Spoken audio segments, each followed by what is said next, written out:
Hello, welcome to another episode of History Hag. I am really looking forward to this one. I'm going to learn something new and I'm very excited. Alex, who have we got on today?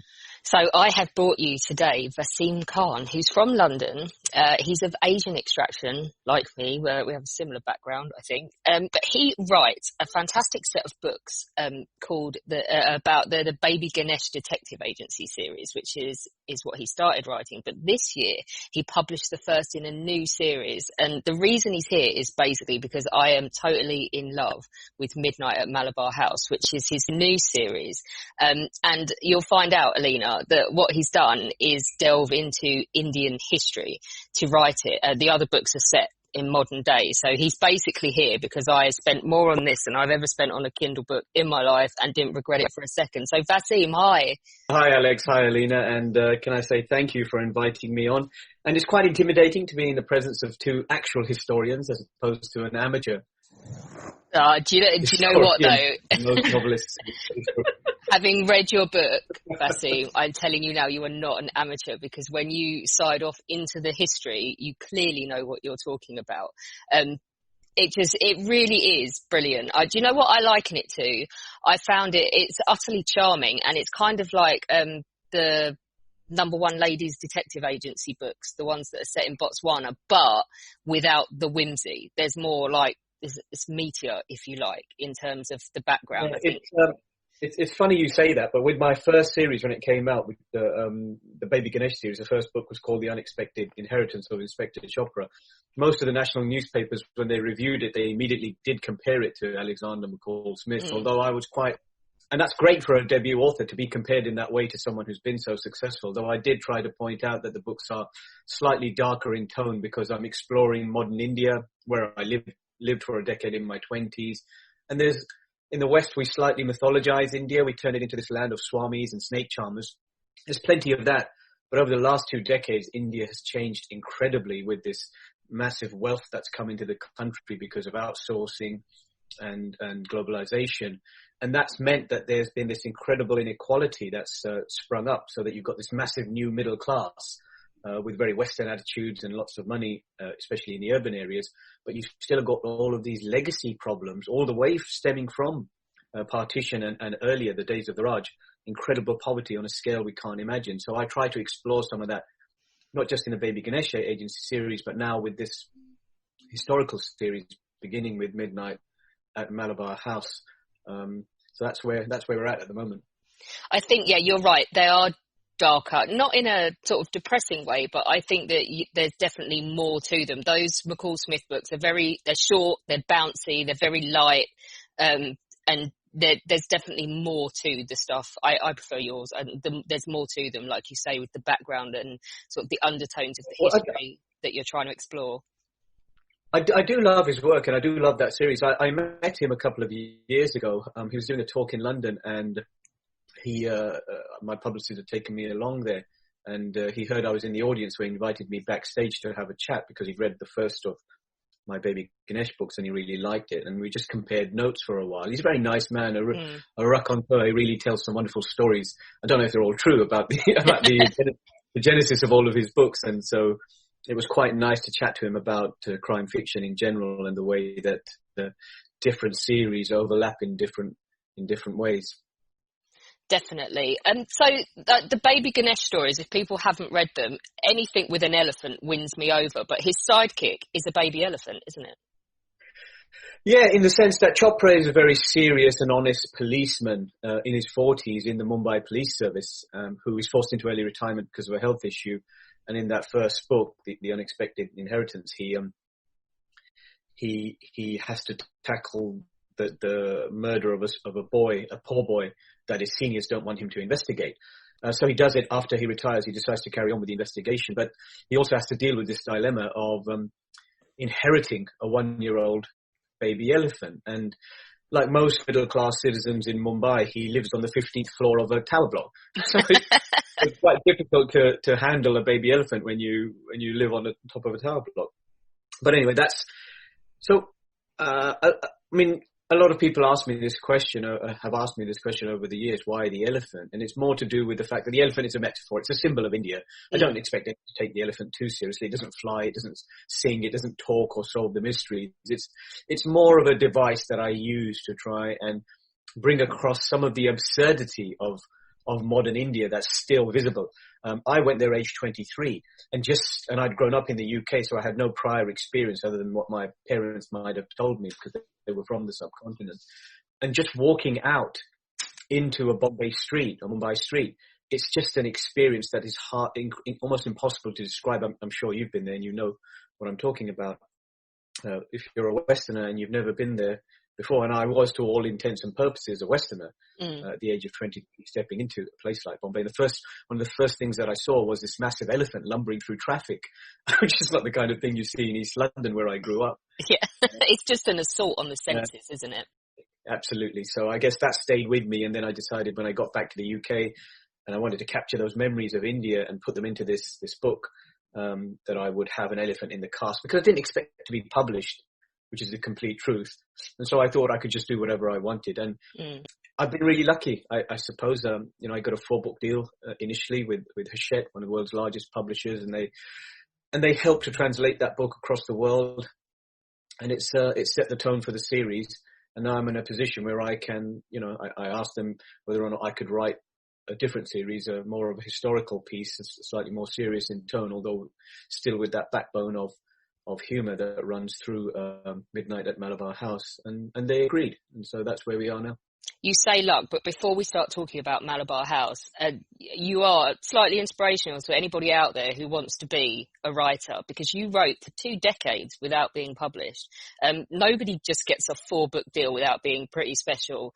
And you're the first book in the series, one of Waterstone's paperbacks of the year, named as a Daily Telegraph pick of the week, Amazon best debut, top 10 bestseller in the Times, Saturday Review. I mean, you have done really well, and it's just an example of perseverance, isn't it? Because you collected some rejection slips along the way.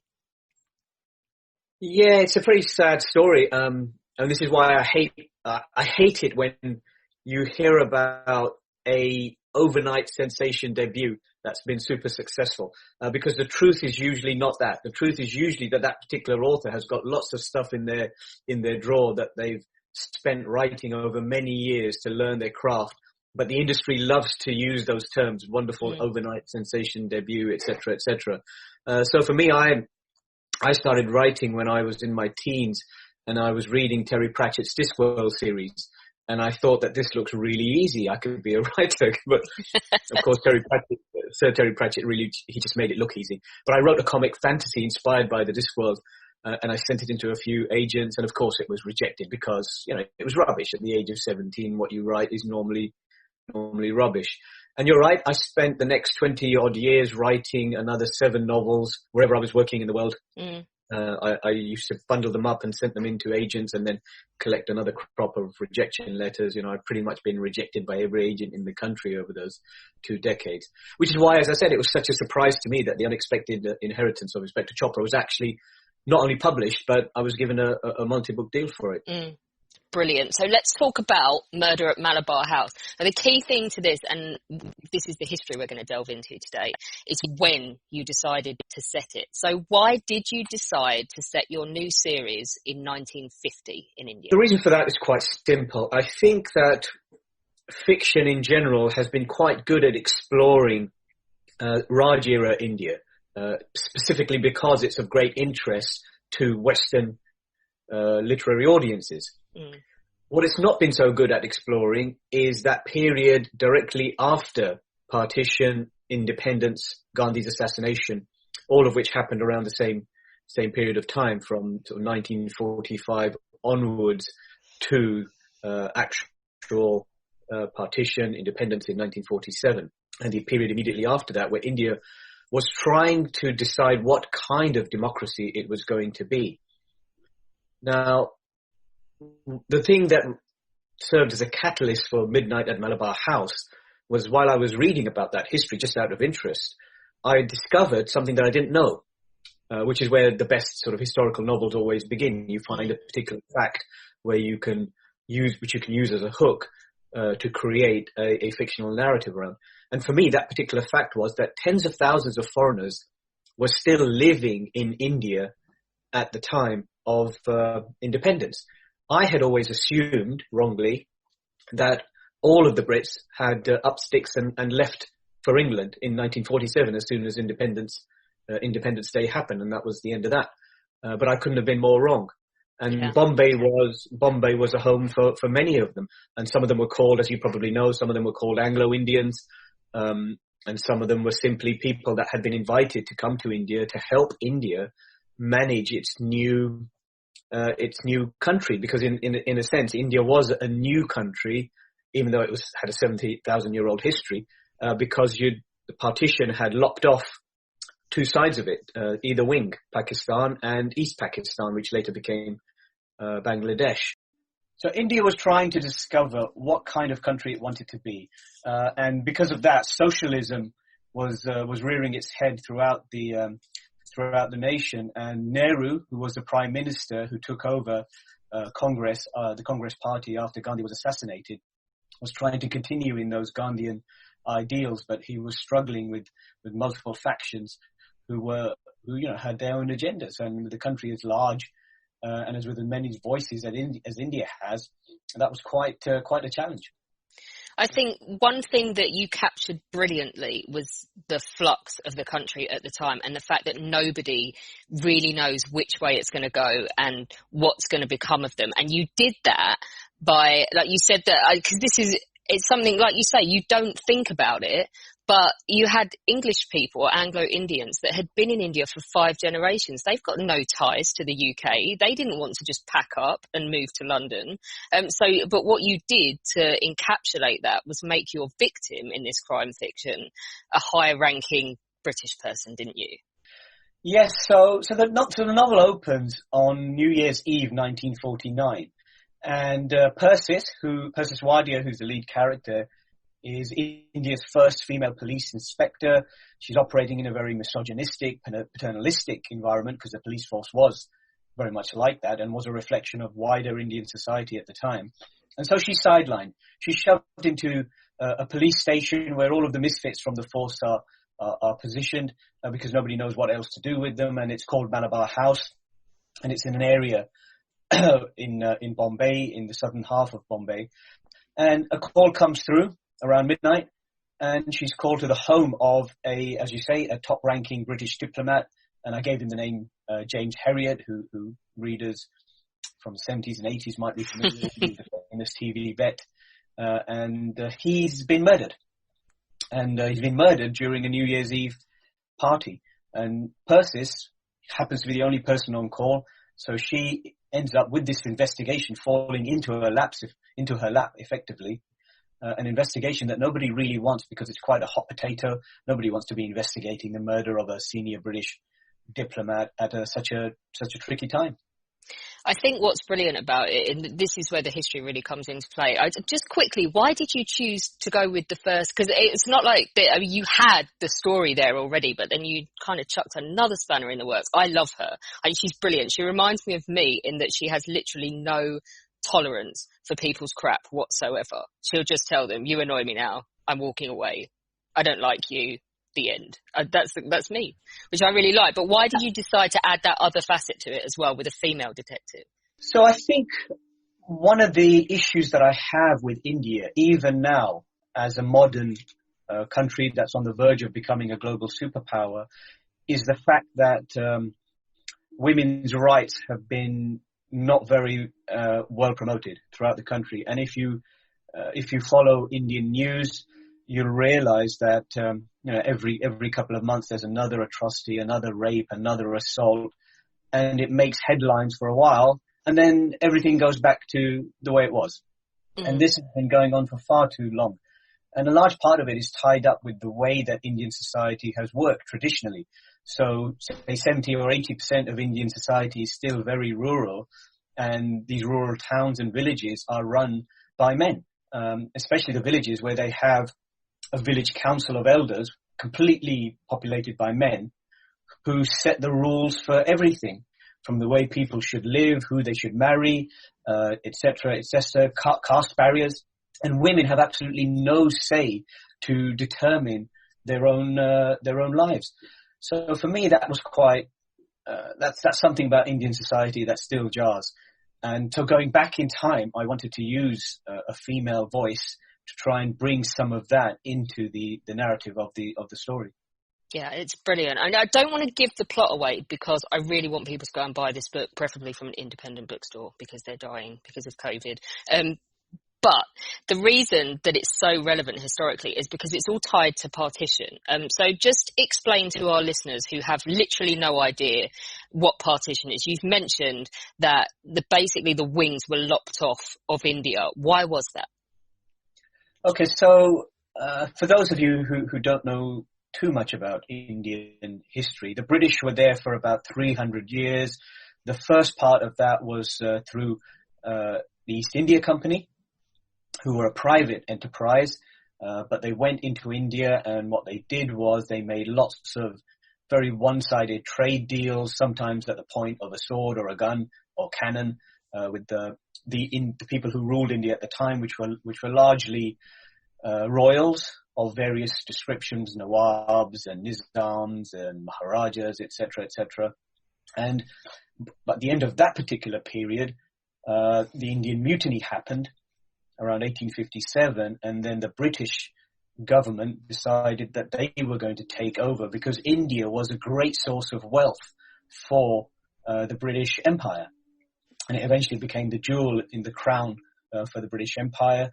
And so the British formally took over India as a colony, and Queen Victoria became the Empress of India, even though I don't know if you actually ever set foot there, but she became the Empress of India in due course. And by the time that we got around to the early 1900s, a movement had arisen where for Indian independence, Indians wanted control over their own destiny, over their own country, because they were effectively second-class citizens within their own nation, operating within the rules that had been set for them by the British Empire and the British people who ran all of the administration of India. And by the time we got through to the late 1920s and 30s, what had happened was that single movement, that single voice for independence had splintered. So that movement was being led by the Congress Party, which was Gandhi, a chap called Muhammad Ali Jinnah, and Nehru, and a few others. And what happened was that Jinnah decided that the Muslims of India, or the subcontinent at the time, needed their own voice. And so ultimately that led to a crack in the Congress Party, and Jinnah and the Muslims started to call for their own separate nation within India.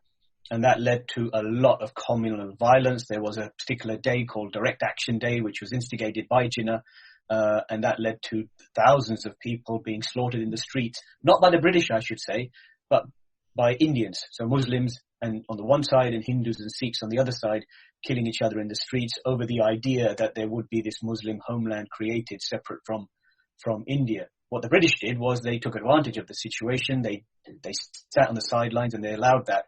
But even they eventually decided that this was too much, and they decided that the whole thing was out of control, and they had to give in to Indian demands for independence to avoid more bloodshed. It was just, the whole situation just became untenable. And with Gandhi, of course, doing all of his hunger strikes and his civil disobedience movement also catching fire around the country, it just became completely impossible for the British to run India anymore. And partition came into it because Jinnah just simply kept on at the British administration until they gave in, because they thought that was the only way to stop this massive interreligious conflict that was going on. They thought that if they let the Muslims have their own homeland, everything would die down and everybody would stop killing each other. Unfortunately, that did happen eventually, but not until about 2 million people had ended up killing each other as partition happened, because it was done so quickly that people were forced to move virtually overnight, leave their homes, and stories began to circulate about, ethnic cleansing going on from one side or the other, and that just led to more violence and et cetera, until we have the mess that we were left with. I think this is one thing I was trying to convey to Alina before we started recording, was the quickness of it, the bloody violence of it, and the sheer scale of it as well. Because, I mean, it could be, I mean, the estimates are vastly different, aren't they? But it could be up to 2 million people. Correct. Yeah, I mean, the sad fact is that not all of the deaths have been properly counted because it's virtually impossible to do so. What happened was that Lord Mountbatten was tasked with delivering this partition, and he employed a chap called Cyril Radcliffe, who had to actually draw this partition line. And he had like a couple of months, and he'd never been to India before. He was a cartographer. Yeah. He basically rocked up and then just had a quick wander around and then just drew this line through one side of India and then the other side. And it just went through villages and towns. And there was literally almost no time given to people to bundle up their stuff and move from one side or the other. And if they stayed, they risked being murdered by marauding mobs. So, and then if they got on trains, they risked trains being, and many trains were stopped and set on fire, and all sorts of atrocities happened on the railways during this exodus of people from one country to the other. And it really was a time that has just not gone down well in history for either the British or for the Indians on the ground who were participating in these things. I think as well, what you did was set some of the story up on the borderland to try and really, I think what you were trying to do was to hone in and show like instead of just talking about vast numbers and our whole country going through this, to actually talk about individuals as well and put a focus on a small group of people and show how it had affected, because you have a whole family slaughtered in the story, don't you?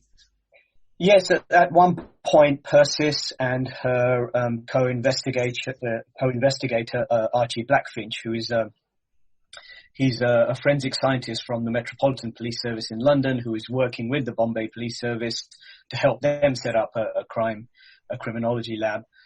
He ends up working with Persis on this case, and they end up in Punjab, which is a northern state of India, which was an epicenter for a lot of this communal violence that happened between Sikhs and Hindus and Muslims, because the border ran through the middle of Punjab. And so they end up going there and investigating some of this. And you're right, to bring the focus down to individual levels gives us a little bit more of an understanding of what it must have been like to be someone who, for decades, maybe centuries, you've been living in a village, or your ancestors and you have been living in this village, and the village is populated by Sikhs, Hindus, Muslims, you all get on with each other. And then within a month, you suddenly discover that there are gangs of Muslims or Sikhs or Hindus wandering through the countryside, burning villages, murdering men, women and children, all because of this partition that the British have said has to happen. So what do? You bundle up your stuff and you get on the first train out of there, and then you find a train is being stopped and set on fire. So to be an individual in those circumstances, I think it's impossible almost for us to imagine living as we do, growing up in a relatively integrated society. We are not in danger of being slaughtered. Yes, racism, etc., those things, of course, are topical, and we know that those things happen. But we're certainly not really in any danger of a marauding mob coming to our door and killing us on the basis of our difference. Well, people that have been your neighbours for generations as well, carrying out the marauding. That was the truly terrible thing. Alina, what do you make of this as a Holocaust historian? Because you literally had no idea, did you? This is the first time you've heard this. I've had absolutely no idea all of this happened. And again, neighbour against neighbour, it's hard enough to comprehend what happened in the Holocaust, first of all. And I'm finding it hard to comprehend what happened here. It's horrific. Absolutely horrific. It is. And one of the truly horrific thing that we're living through right now is, because I've read a lot of stuff about the Holocaust, and it's just mind-boggling to me that there are people in the world now who will not only deny that the Holocaust happened, but are trying to erase it from our collective memories. And some of these people are people in positions of influence and power, and no names need to be mentioned. But, you've got senior politicians who are siding with voices who try to promote this narrative that the Holocaust or other forms of ethnic cleansing that have happened in the past, and you can think of Serbia, etc., haven't happened, or either haven't happened or were not as bad as people are making them out to be. And I think nothing impresses me more than that. I think what blows my mind completely is we're talking about people trying to erase the Holocaust from collective memory, but the circumstances surrounding partition and the violence is not even in collective memory to begin with in the West, is it? Exactly. Well, that's again something that myself and some of my fellow British Asian authors talk about, and that is how skewed the history that we teach in our country is, whether it's Britain or America or many European countries. And I suppose the same applies even if you're living in the Middle East or in India. You skew the history that you teach in schools to what you would like the younger generation to learn. That's not necessarily the right thing for them to learn, because I think if we were to teach more about the true facts of the Raj era rather than just sort of semi-glorifying it, then we wouldn't have things that are, so for example, what's happened this summer with the Black Lives Matter movement, people would be more informed about the anger that's gone behind that for so many centuries, from the days of colonial slavery to where we are now, and they wouldn't react, or they would react in more intelligent ways to the arguments that are being put forward as to why Black Lives Matter is happening, instead of just scratching their heads and saying, well, why are all these people up in arms about this? What's the big deal? Why are they tearing down statues? They would perhaps have more of an understanding if we were to teach those subjects properly. I think one thing, if you read this book, it comes across as light-hearted, and I think that I mean, there is talk of partitions and the violence and that, but it comes across as light and airy, but that masks the fact that it's incredibly intelligent. For example, you were talking about attitudes to Indian women, and you haven't just picked a token woman and dumped her at a police station to highlight that. I love the way what you did with her colleagues. So like you say, it's a collection of misfits, but each one is kind of representative of a different attitude towards women. Like you said, you've got the paternalistic one. You've got the outright chauvinist that doesn't believe you should be there. You've got the conflicted ones that see India as a country changing and are willing to see where this is going and encourage her. And I think to take it as something that you just put down to come across as light-hearted and as charming as it is belies the fact that actually so much thought has gone into the historical background behind the story. Well, it's nice of you to say. I mean, look, at the end of the day, it's a crime fiction novel. I'm a crime fiction author, so I have to deliver an interesting book on that in that sense, that it's got to open with a puzzle for the readers to follow. In this case, a murder of a British diplomat, and we have to watch Persis as she grows into her role. This is her first case, her first real case, and it's a big one. And she's, there's many forces opposing her success, as there are wanting for her to succeed. And so we have to follow her as she unravels this puzzle, which is what a good crime novel should do. It should take the reader along on this intellectual puzzle that the protagonist is trying to solve. And hopefully it does that. But I really wanted to say something with this book. And part of that was to do with women and female pioneers in India, which, again, we are very lax in teaching about, and not just in this country, but, I've lived in India, and I know that they're not very good at teaching their younger people about India's female pioneers, which again is one of the problems of why women don't have the place in society that they should have.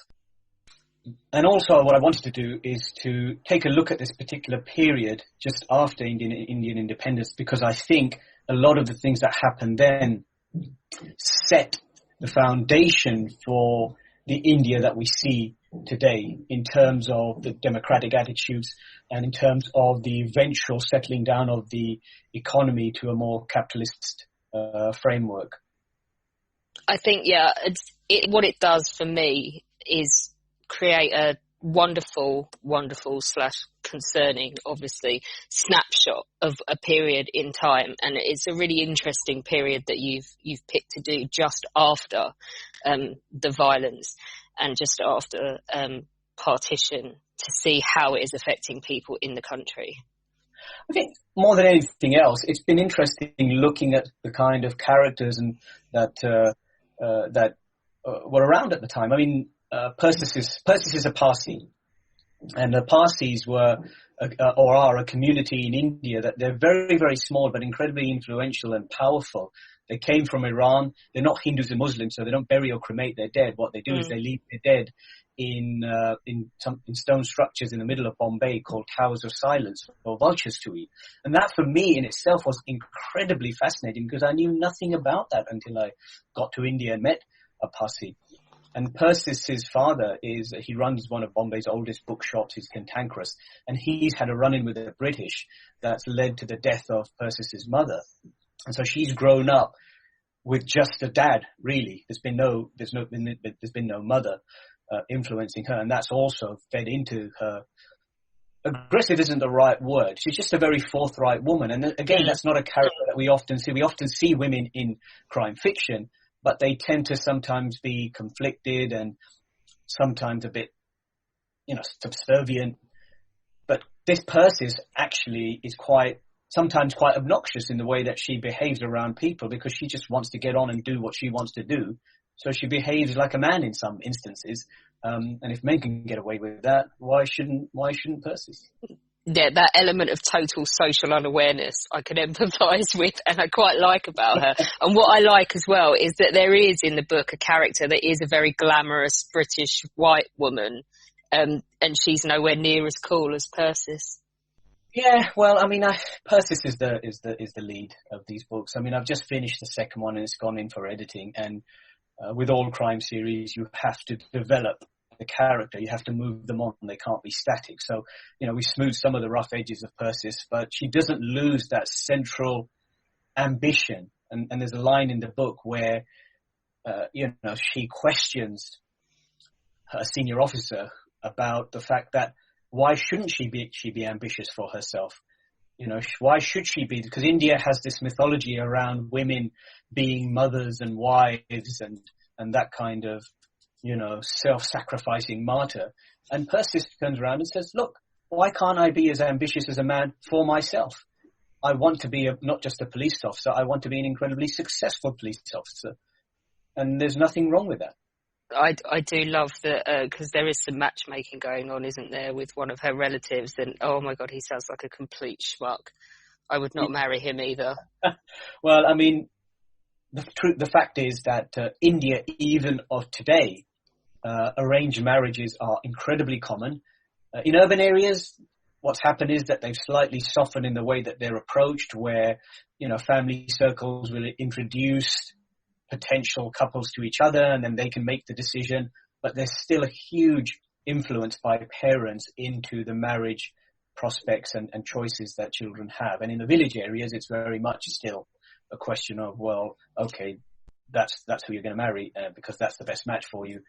No arguments about that. And especially women don't have much of a say in that in many village areas. So there is an element of that even in high society. And Persis is relatively middle class, upper middle class.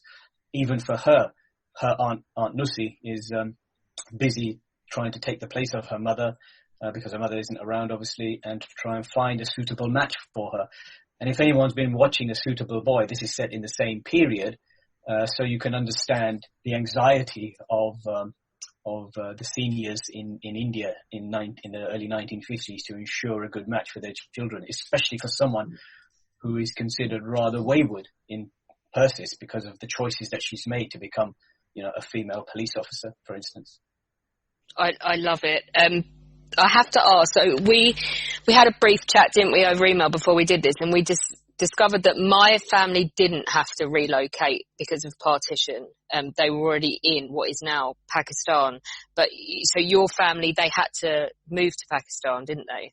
Yeah, so my dad was born in the 1930s, and he was in Punjab on the Indian side of the border, according to him. And he sort of remembers as a 7-year-old being shoved across the border into Pakistan. My mother was born in Pakistan. So, they ended up in a village there, and it was an arranged marriage. And then, nearly 50 odd years or 48 odd years ago, they came to the UK. And they were there ever since until their recent deaths a couple of years ago. So we all grew up, us kids, we all grew up here. And as I said, I didn't get back to India until the age of 23. And the funny thing was that when I told my parents that I was going, my mother was obviously horrified, having grown up and identified with Pakistan. For her, India was the enemy. And again, this is a legacy of partition and Kashmir, which was the unresolved issue of partition. The state of Kashmir, which is still in conflict because of the partition, didn't really solve anything there.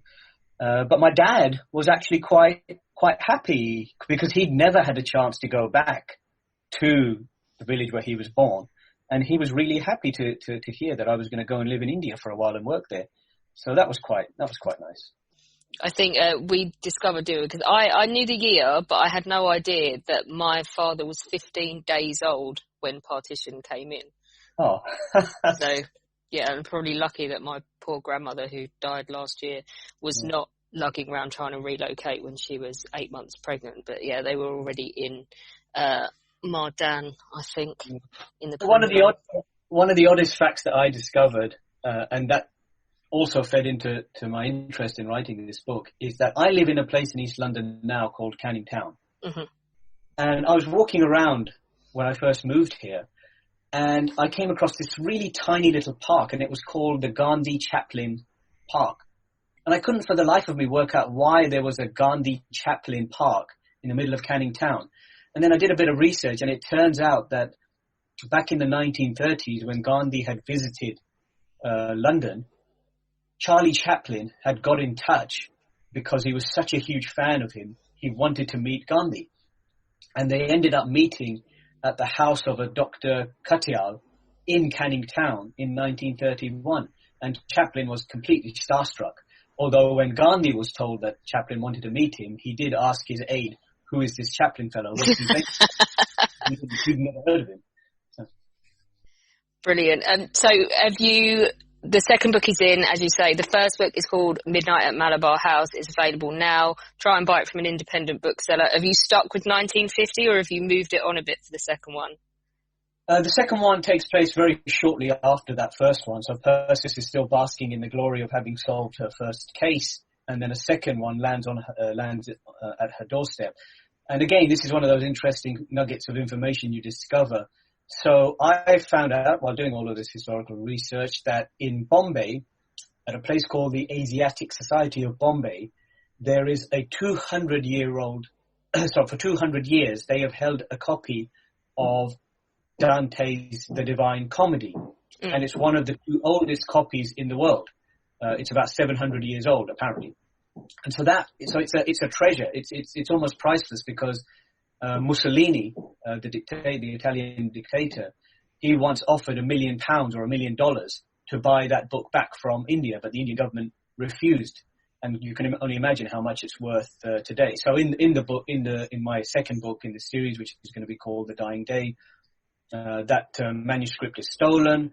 Persis is asked to investigate, and as she investigates, bodies begin to pile up, and we end up with a sort of Da Vinci Code kind of mystery because lots of riddles are being left behind, leading her onwards towards this manuscript while bodies are piling up. So we enter into some sort of dark territory surrounding this manuscript.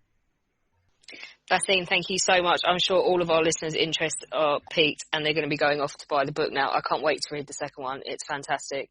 And I can't wait to only go back now and read the baby Ganesh ones as well because I have an obsession with elephants and just you've won me over with the addition of the baby elephant. Well, thank you both. It's been so wonderful it's been so wonderful talking to people who know their history a lot better than I do.